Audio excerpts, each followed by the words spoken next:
Olá para você ligado aqui na TV Câmara Distrital, tá começando mais uma edição do Tá na Rede, a de número 43, o seu programa de esportes de todas as segundas-feiras. Sejam bem-vindos, muito prazer, eu sou Renier Lopes e nós vamos juntos pela próxima hora falando do esporte aqui na Capital Federal. Você pode nos acompanhar de várias maneiras, pela TV aberta, canal 9.3, pelas TVs por assinatura, também estamos lá. NET Canal 11, claro, NET Canal 11 e na Vivo no Canal 9. E a gente, claro, tá junto também pelo YouTube. Põe na tela, youtube.com/TV Câmara Distrital. A oportunidade de o goleiro caiu, pênalti.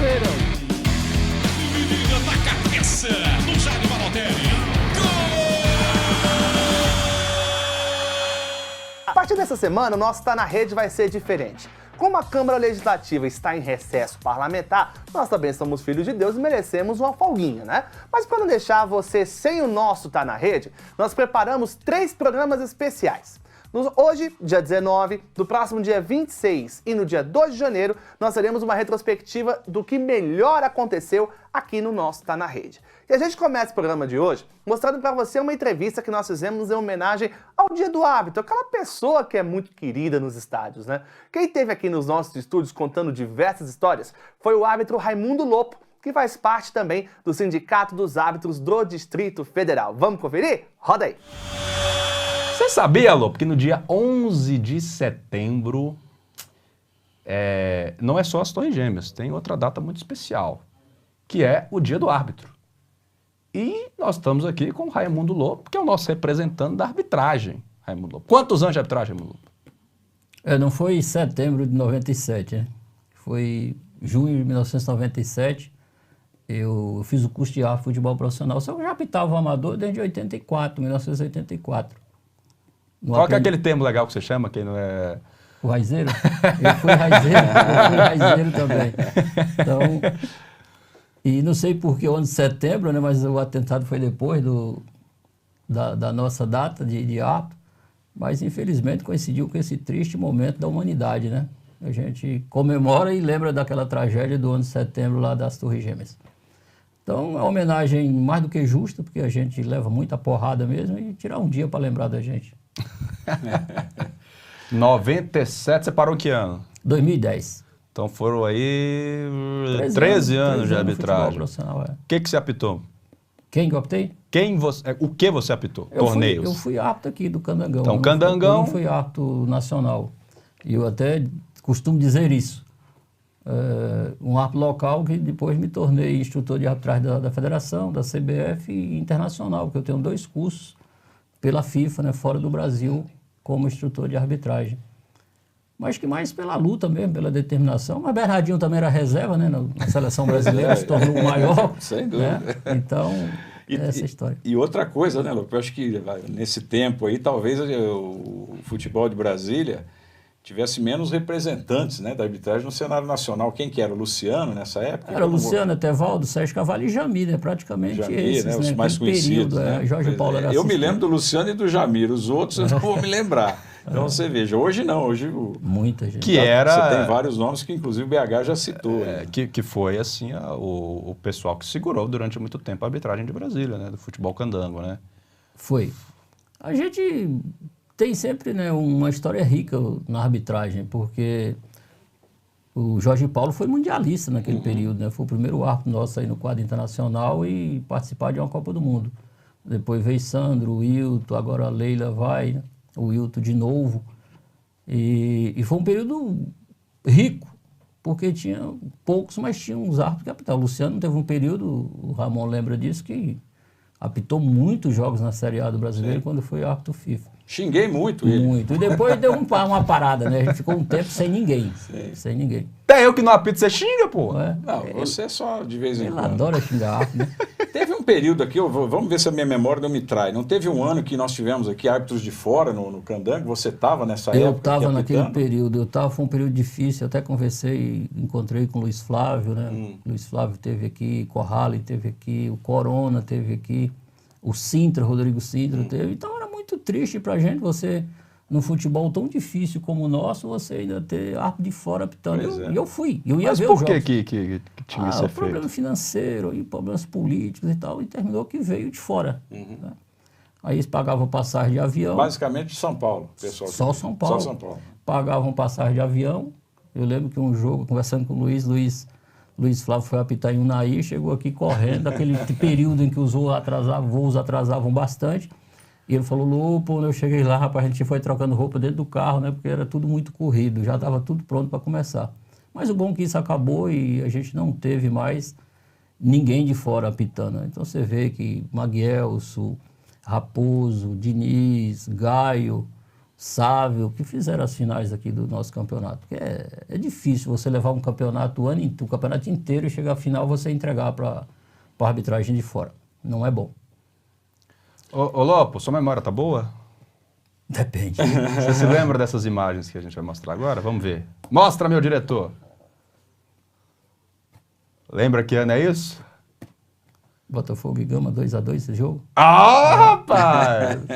Memória tá razoável, E hein? o cartão tá lá, comendo por baixo. Ed Carlos jogava, fez gol nesse jogo, lembro bem. TV Brasília. Eu lembro que o Gama ganhou 2-0 e deixou empatar esse O jogo. que você falou ali pro cidadão que você fez assim pra ele? Você falou o quê? Vai te...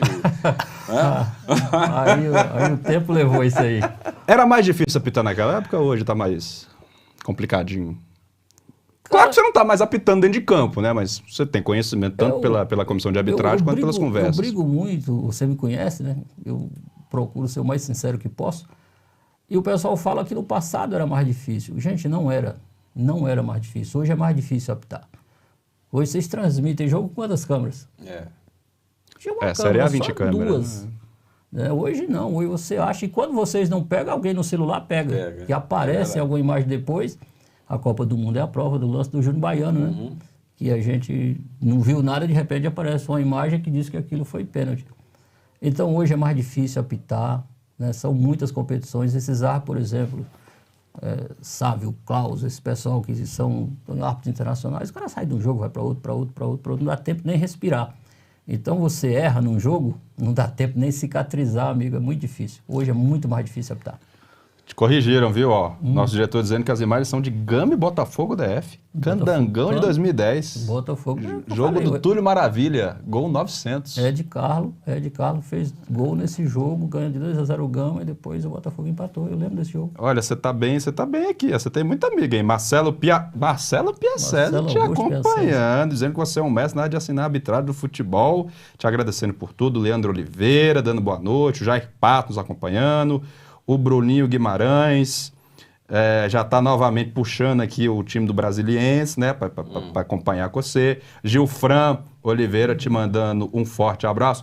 Mas até aqui o Gilfran, porque onde eu vou, todo jogo que eu vou, o Gilfran tá lá, ué. Eu falo, mas meu amigo, você é delegado em todo jogo agora, e fala assim, coincidência que você também tá aqui. Franklin Brás te mandando um abraço. Ô Lopo, desse povo bom aí, quem que você formou além de mim?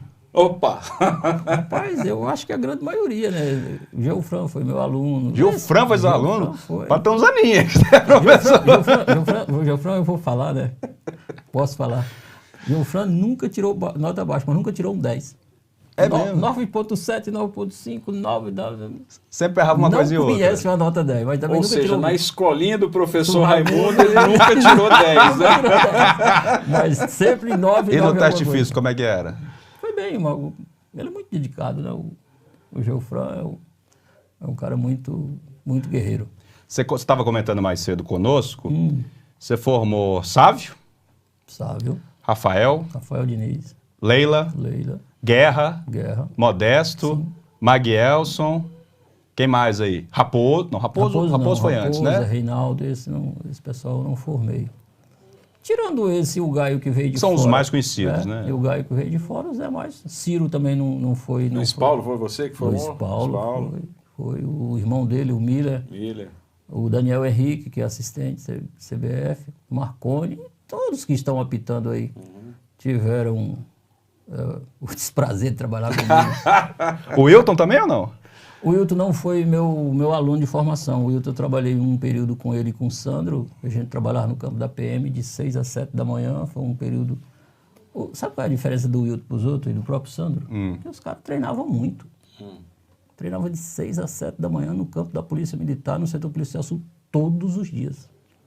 Ia por conta? Por conta. E a gente não tinha jogador e tinha que improvisar. Aí foram castigados aí para 2 Copas, né?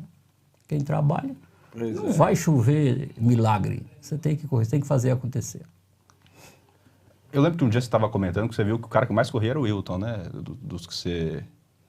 Até hoje, né? Você vê o Wilton pitando, o jogo do Wilton é elétrico, né? Ele termina o jogo esgotado. Fiz jogo, já trabalhei como inspetor do Wilton, como gerente de qualidade em jogos da CBF. O Wilton, ele termina o jogo derretido. Não dá nem conta de assoprar o apito no final. Tão cansado. Né? Então, é um operário da arbitragem. O Wilton realmente é muito profissional no que faz. Ramon Vilar, aproveita que você está do lado de alguém que entende arbitragem uma vez na sua vida. Eu quero perguntar sobre o VAR. Sim. Sobre o VAR, o tão malfadado VAR. Você já quer causar polêmica, Ramon Vilar? Não, mas é que o VAR o VAR é polêmico por si só. Então eu perguntaria ao Lopo, ele que também está envolvido com essas questões do VAR e tudo mais, como é que ele enxerga hoje a utilização do VAR no Brasil? Porque a gente assiste jogos de fora, sobretudo lá da Europa, você vê que as coisas fluem de uma outra maneira, em que pese lá também, de vez em quando, o pessoal dá uma bocada fora do coxo. Então, como é que ele vê a utilização do VAR no Brasil? É difícil, e o que ele mudaria no VAR? Aumentaria a utilização do VAR em mais lances? É uma ferramenta que tem que ser melhor aproveitada exatamente para poder ser utilizada? Por exemplo, vou dar um exemplo aqui, cartão amarelo. Às vezes o cidadão ganha um cartão amarelo, o VAR não pode interceder, né? Se for o primeiro amarelo ali, não foi o caso de vermelho. E muitas vezes ele não era lance para amarelo, sei lá, o VAR poderia interceder e dizer, não, peraí, meu amigo, vem aqui ver vem dar uma olhadinha na tela aqui para ver se realmente é isso que você quer fazer. Enfim, como é que ele vê a utilização no Brasil do VAR e o que ele melhoraria, o que ele acrescentaria, se é que acrescentaria alguma coisa na utilização do VAR para outros lances? Eu te confesso que eu vejo tudo com muita naturalidade. Se você pega as regras do jogo, se você pega o futebol, 1863, a gente briga com a regra até hoje. Sim. Imagina o VAR que tem aí, né? 2 anos, 3 anos. É uma criança, é um bebê. É natural que vai sofrer ajuste no Brasil, no mundo inteiro, isso é natural. Por que o Brasil é mais polêmico? Porque ele é muito calórico. O sul-americano, ele vive o futebol com muita intensidade, né? O pessoal reclama demais, né? Tudo também, tudo fica muito intenso. Tem erros? Lógico, tem, vai ter, com mudança, sem mudança, vai ter. Mas você vê que queriam ou não queriam. Eu fazia e faço análise de desempenho da CBF em jogos da CBF. E tinha o VAR na Série A e não tinha na B. E todo jogo o pessoal reclamava porque é uma injustiça. Você, quer dizer, reclama daquilo que é ruim. Então isso é um processo natural, você passa por isso mesmo, aí vai ajustando. Cada ano o IFAB, FIFA vai tratar disso e a gente vai ajustando para melhorar. Mas eu não consigo ver um jogo onde as empresas investem dinheiro, os clubes e tudo, tá pior com o VAR do que sem o VAR. Não tem lógica. A questão da... É porque a gente quer matemática. O futebol não é matemático. É que nessa mudança recente que teve por conta da pandemia de aumentar de 3 para 5 as substituições. Uma coisa que veio para ficar e se adaptou bem, né? E o VAR, bem ou mal, é uma mudança que me parece que seja positiva. Tanto por você diminuir a quantidade de erro, que bem ou mal isso influencia no resultado e no desempenho do campeonato, quanto por uma própria segurança do que está acontecendo no jogo, né? Você valoriza a competição em si, né? E você reduz a quantidade de erro, né? A despeito de ter gente que diz que é péssimo, Arnaldo César Coelho detesta, um monte de gente que reclama por reclamar. Acho que às vezes há uma reclamação que ela é menos sustentada no pragmático e no efeito lógico do VAR do que, enfim, no achismo na vontade da pessoa, né? Bruno, eu tive na pré-temporada da Federação Baiana logo depois dessa mudança. E não foi orientação da CBF, não. Eu falei de sentimento mesmo. Eu falei, sabe que dia que isso volta a ser 3 substituições? Nunca. Porque é interessante para o torcedor, é interessante para o clube, é interessante para todo mundo. Você tem a possibilidade de você usar 5 jogadores com o mesmo impacto que você causaria com 3. Que você continua fazendo 3 substituições. Então eu vi muita reclamação, que o jogo para demais. Não tem coisa pior do que um jogo de jogadores cansados, né? É meio time, né? 5 substituições é meio agora, time. Aí volta para nossas costas, né? Porque o árbitro, meu amigo, ele já está ali pregado, já no meio para o fim, de repente 10 jogadores ali. E aí fica... Mas ele que pediu para ser árbitro, ninguém tem lei que obriga, se vira. Aliás, eu só vou reforçar a questão se você enxerga que o VAR poderia acrescer, assim, de imediato, algum tipo de lance a mais para poder ajudar, e aí eu já emendo outra. Na verdade, é um pedido, né? para quem vai transmitir os jogos, a placa, quando tem esse monte de substituições ao mesmo tempo, a placa fica uma placa nervosa. Ela sobe, gira, muitas vezes você não consegue ver a placa. Então até a gente pede assim, dá uma recomendação para o quarto árbitro, levanta a placa ali com mais moderação. Uma vez eu fiz um comentário desse numa reunião. Não, porque o negócio, às vezes tem quarto árbitro que levanta a placa nervosa.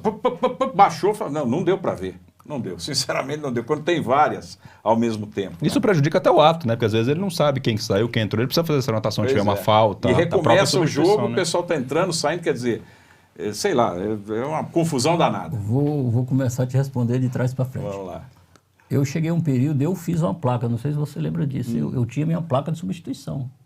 Na época era aquelas de Fran, de zinco, e eu lembro que a Jaqueline, que era um árbitro do meu curso, fez quarto A, foi pegar, queimou a mão, no sol, e aquilo me aborreceu, foi no JK, e eu falei, eu vou fazer. E fiz uma placa, eu levava a minha placa de PVC, que é essa hoje manual que você vira, e eu tinha. Só que o investimento no futebol ainda é pouco. Hoje, o que vocês precisam, vocês da imprensa? Quem sai, quem entra, vocês estão vendo. Eu não entendo para que levantar uma placa dizendo que vai entrar o 16. Todo mundo está vendo que o cara vai entrar. Mas é que não dá para ver a numeração. Às vezes não dá, dependendo da localização. Você pega, tem time aí que tem umas camisas que, pelo amor de Deus, você sabe melhor que eu. Mas o que eu estou te falando é que quando vão mudar 3, 4, 5, aí o cara tem que fazer todo aquele procedimento. Faz quem sai, só quem vai sair, e depois que estiver lá dentro, passa a informação de quem entrou. Porque o jogo agiliza. Entenderam agora? Eu faço substituição e saio 5, 8, 10 e o 11. Saíram, levantei. Numa placa só você consegue fazer isso. Na tecnologia que a gente tem hoje, você consegue fazer uma placa com 5 números saindo. E aí já sai todo mundo. Mas tem que mudar, não pode ser essas que estão usando agora. Não, tem que mudar, mas tem que ser investimento. Futebol hoje é uma coisa milionária. Gira o tanto de dinheiro e que depois gira, né? vai informar para vocês os que saíram. Simples, mas não ficar lá. É aquilo que você está falando. Aí o árbitro tem que ficar. Vapo, e vocês não conseguem acompanhar. Não, o pessoal já entrou, já saiu e ele está lá levantando placa e baixando. Se não tiver repórter de campo, fica difícil. Hoje, eu não vejo assim, necessidade de mudança. Por quê? Numa fase de ataque, se a bola sai pela linha de meta ou pela linha de fundo e sai um gol ou um pênalti, esse gol, esse pênalti será anulado. Então, o VAR não entra em lateral? Entra. Não entra em impedimento? Entra. Não entra em bola que saiu do jogo? Entra. Desde que daquela fase de ataque, naquela fase de APP, sai um lance protocolar, que é o pênalti, o gol, um cartão, essa situação. Aí vai entrar. Porque se também a gente abre para tudo... Um ano do jogo, né? Hoje já tem jogo com 8, 9. Eu fiz um jogo que foram 19 minutos. 10 num tempo, 9 de outro de acréscimo. Se você for analisar como a gente analisa essas 4 situações protocolares, o jogo vai ficar com 3 horas. Mas aí não é uma questão de quem está operacionalizando, uma demora em poder chegar, porque na Europa, como é que lá os caras resolvem muito rápido? E aqui a gente tem lances que demoram tanto. Eu estou usando a Europa até para fazer esse comparativo, porque muita gente também gosta de ver os jogos da Europa, nem fala, mas no Brasil um lance que demora 5 minutos para o VAR decidir se foi impedimento, se não foi, na Europa em 30 segundos está resolvido. Sabe por quê? Uma coisa é você cair de um degrau da escada. A outra coisa é você cair do último. Lá acontece o erro e não dá nada. Aqui, se acha que é o erro, uma semana falando. Tem um jogo que ele dura o tempo inteiro, então vai ter que ter um cuidado maior, porque a repercussão é muito grande. Você vai pegar um lance, está todo mundo comentando o lance como se fosse técnico em arbitragem. Sim. Você pergunta uma regra do jogo. Eu vou contar uma história rapidinho para vocês. Eu trabalhava na Polícia Militar, tinha um coronel que gostava muito de futebol e fez uns campeonatos lá. E fez a reunião, foi a reclamação. Eu falei, coronel, deixa comigo que eu vou fazer. Chamei o grupo de treinadores, só os treinadores, vem para cá. Apliquei uma prova da FIFA, um videoteste. Maior nota, 1,5. Para os treinadores. Acabou a reclamação, de entenderam que não entendia nada de futebol. A resposta da FIFA está aí. E foi um campeonato assim muito tranquilo. Mas os caras falam com tanta autoridade que você até acredita que eles sabem. Sim. Aí quando vira o resultado da maior nota, 1,5, foi o Campeonato da Paz. Não teve reclamação. Tem que fazer isso então aqui no Brasil também. Você vai ter que usar essa técnica porque o pessoal está reclamando demais. E às vezes a gente vê o jogo, né? Não sei se eu vejo com um olhar assim muito crítico. Eu falo, mas rapaz, aquele árbitro que se deixa pressionar demais, eu falo, arranca o cartão e mostra o cartão. Porque tem situações que fica irritante até para quem está assistindo, né? Ramon, será que você passava nessa prova? De quê? Essa do videoteste? Ah, não sei. Vamos fazer com ele. Vamos tirar fazer um uma e-mail, prova do- vamos tirar um e-mail. Naquele evento lá, vamos já faz. Um e-mail eu tô tranquilo, já tô igual os treinadores que estão por aí. Ô, Ramon, controle de jogo não irrita só você. Todo mundo, Mas né? controle de jogo É de cada um. é de cada um. Não adianta. Um controla com mais ações verbais, um com mais ações preventivas, um com mais cartão, com mais presença física e tal. E é chato, amigo, quando você vê um jogo que vira uma feira, um mercado livre. Pois é. Aquilo aborrece o jogador, aborrece comissão, aborrece diretor e tudo. Que às vezes nem erro grave tem. Sim. Mas a condução do jogo é tão pobre que parece que o jogo foi o pior evento da vida. E a gente tem realmente, em algumas situações, que o controle de jogo fica comprometido. Há alguma recomendação do árbitro para que ele aplica o cartão, tenta controlar disciplinarmente ou não? Cada um realmente age da maneira que... Não, nos cursos, nos encontros, nas pré-temporadas, é dito muito claramente que é para aplicar a regra do jogo sem excesso, lógico, né? Porque se você for aplicar a regra do jogo mesmo 100%, a gente sabe que com 20 minutos está todo mundo em casa e acabou, né? A gente sabe disso. Será que nós não precisamos de um choque desse para melhorar o nosso futebol brasileiro? Precisa disso que eu estava falando com vocês antes, de mudar não só a arbitragem, mudar todos aqueles que participam do futebol. Aí a gente muda imprensa, jogador, comissão, torcedor, esse vai mudando quando a gente muda, né? Porque quando um comentário ele é mal feito, aquilo causa uma repercussão muito grande. Você termina um jogo, você sai do vestiário, às vezes você tem um problema de sair, de deslocar para sua casa, porque eles ouviram. Aí chega no outro dia, sai um outro comentário, que a decisão foi correta. Eu já vivi isso, né? Eu fui num jogo aqui no Bezerrão, me lembro que foi um árbitro do Mato Grosso do Sul, Geofran estava nesse jogo, o rapaz terminou o jogo, foi porrada na porta, chute e tal, no outro dia no Globo Esporte. A decisão foi correta, realmente o lance não foi pênalti. Mas aí já tinha chutado a porta, já tinha tido desgaste e tudo. A gente precisa evoluir no esporte. E essa conversa que vocês tiveram aqui hoje mais cedo, eu acho fundamental. Da gente crescer junto. Show de bola. Muito bem, hora do nosso primeiro intervalo. Na volta, a gente continua relembrando outras grandes histórias aqui do nosso Tá Na Rede 2022. É rapidinho, até já!